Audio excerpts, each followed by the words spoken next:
وَلَقَدْ أَرْسَلْنَا نُوحًا إِلَى قَوْمِهِ إِنِّي لَكُمْ نَذِيرٌ مُبِينٌ أَلَّا تَعْبُدُوا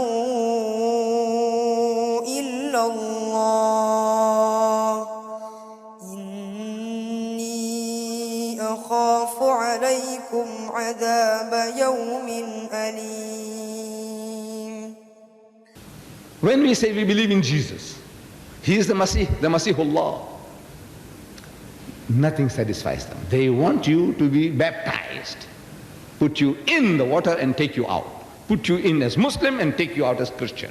Transformation. Now the sad experience of my people, see, I from India originally. I come originally from India, from the west coast of India. You know Bombay? You see it on the map. Bombay, a little above Bombay is a small port called Surut. I come from that area. I migrated to South Africa in 1927. Most of you were not born then. I migrated there then. And most of my life I spent there. But I originate on the Indo-Pakistan subcontinent. Now the sad experience that my people had was that when the British conquered India, they realized that at any time anybody will give them trouble, it will be the Muslims. Because power, rule, dominion was wrenched out of their hands. And once you have tasted power, you yearn for it once more. You want to have it again. You tasted it, power, it's very sweet, very pleasant. You remember it over and over again. You want it. So, and the Muslims were a militant people compared to the Hindus of the time. They were then, in India, they were as docile as the cows that they were worshipping. I understand you have no cows here. You have no cows. But you know what a cow looks like? You people do know. Yes. You know, it's amazing. You have no cows in the country. My people are worshipping the cow in India. You haven't got them. So they were docile. You know, the cow is a very docile animal. Docile, you know, very like the good Maldivians, you know, very nice, kind-hearted. It's not a very good quality. I assure you, it's a very good quality. But it's a contradiction. I say, you are very good people. But when you are so sweet, people have a tendency to chew you up. You know that?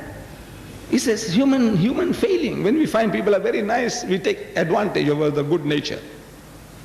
So my father used to tell me, he says, my son, don't be so sweet that people chew you up. And don't be so bitter that they spit you out. I think I have tried to heed that warning. You know. Don't be too sweet and don't be so bitter. You people are very sweet. There's a danger there. There's a danger there.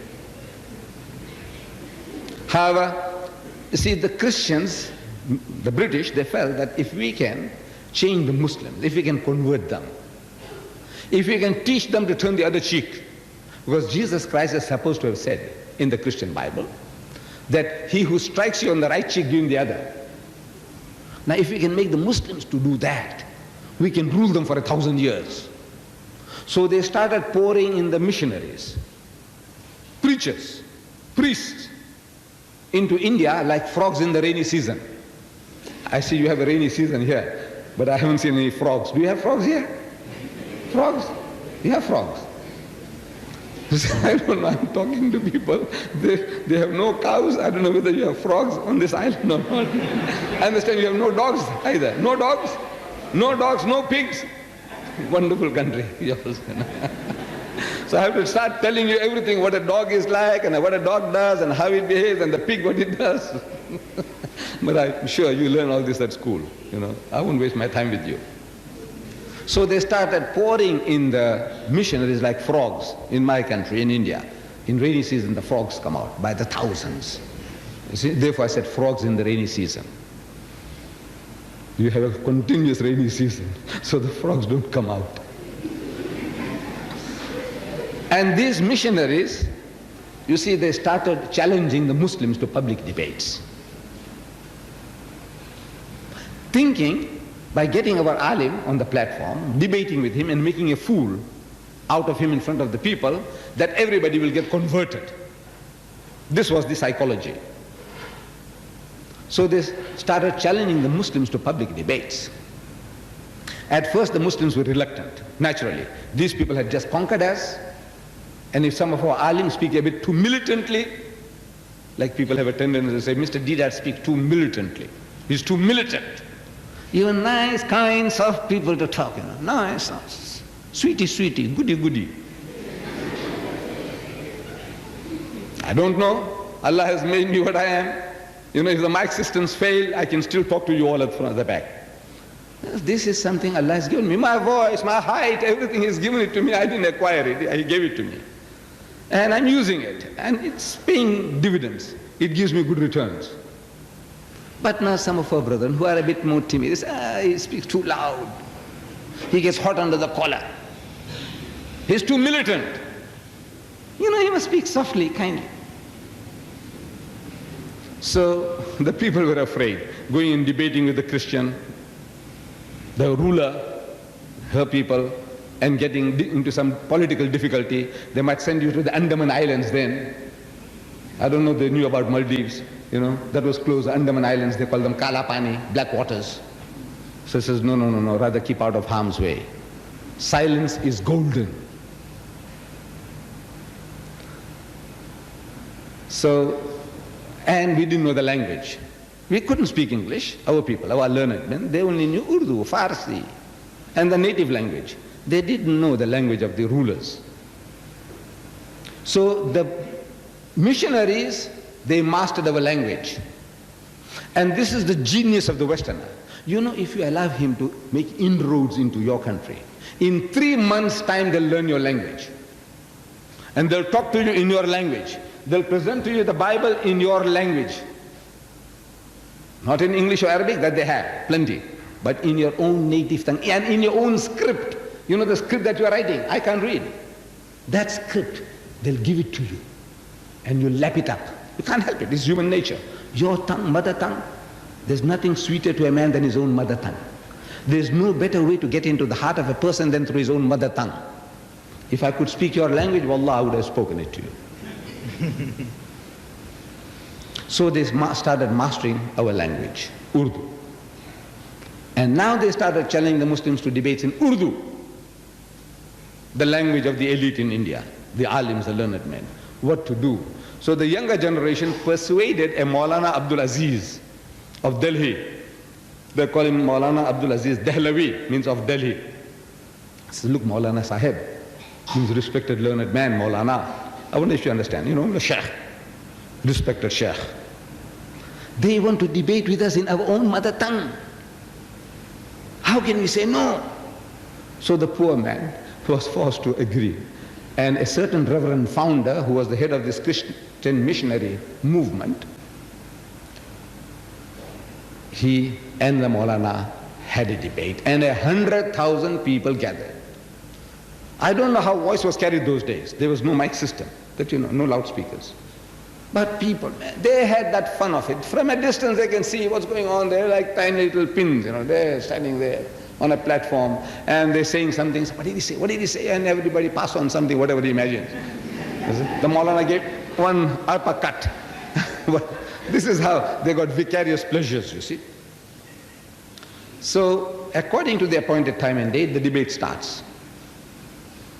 Now, this I was reading in a book called Izharul Haq, and that book changed my life. That made me to come here today. You see, I'm reading all this in a book. That the debate starts with the Reverend founder suggesting to the Maulana, he said, Maulana Sahib, get started. Shuru kijiye, shuru kijiye. So the Maulana says, you see, you Christians, you are our elder brother. Because Christianity preceded Islam by 600 years. Christianity is 600 years older than Islam. As such, you are our elder brother. And according to our culture, our human behavior, our elder brother has the first preference. Number two, you are our guest. No doubt an unwelcome guest, but a guest at that. As such also, according to our culture, you have the first preference. So the Reverend was forced to start the debate, and he started with a question. He said, Maulana Sahib, respected Maulana, Shaykh, Imam, where is your Prophet Muhammad now, this minute, where is he? So the Maulana thought for a moment, and he said that he is in Jannatul Firdaus, heavenly bliss with Allah subhanahu wa ta'ala. Out of that answer came the second question. It was all prepared, worked out, planned, strategy. Said, all right, now tell us, Maulana Sahib, respected Maulana, where was your Prophet Muhammad when his grandson Hussein was martyred at Karbala, made shaheed at Karbala? Where was he then?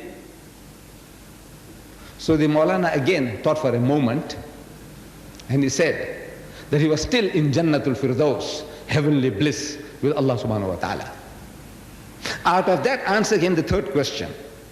Said, all right, tell us, Maulana Sahib, that if your Prophet Muhammad was with his Allah in Jannah, in heaven, when his grandson Hussein was being martyred, butchered at Karbala, didn't he ask his Allah for help? Naturally.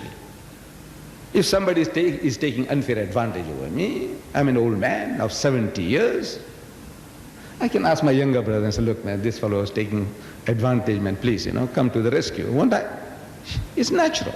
So if you have God Almighty there by your side, and somebody is butchering your grandson, naturally you'll ask for help. So didn't he ask his Allah for help?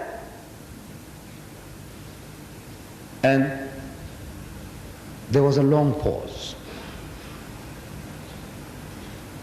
He says, come on. So the Maulana said, yes, he did. He did ask Allah for help. Then so what did he say? What did Allah say? Because we know he wasn't saved. What did he say? And there was an inordinate pause, overlong pause. So the Reverend started beating his feet again. Come on, means, what did Allah say? So the Maulana began slowly that Allah cried. Allah cried. So what? Allah cried? So yes, Allah cried. He said, I couldn't save my own son Jesus. How can I save your grandson? And it was over. You see? You and I hope. You see, that's what the Christian says. That Jesus Christ on the cross, he cried, oh my Father, Allah, lama sabachthani. He says, oh my Father, oh my God, why hast thou forsaken me? God let him down, according to the Bible.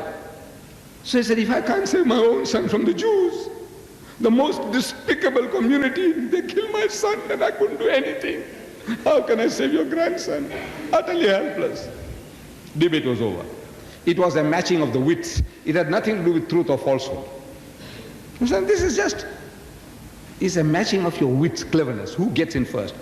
As the saying goes, twice armed is he whose cause is just, but thrice armed is he who gets in first. Like the Jews, every time. You see, the Muslim is talking, hey, we'll do this and we'll do that. He gives it to you, what they call preemptive strike. 48, they knocked out our brothers. 56, they knocked them out. 67, they knocked them out. You know that? Because this guy's talking, oh, we'll do this and we'll do that. Your cause is right. But the other guy gets it first. He gives it to you. He gives it to you, knocks you out. So this was a matching of wits. Who gets in first? Knockout blow. The debate was over. سبحان ربك رب العزة عما يصفون وسلام على المرسلين والحمد لله رب العالمين.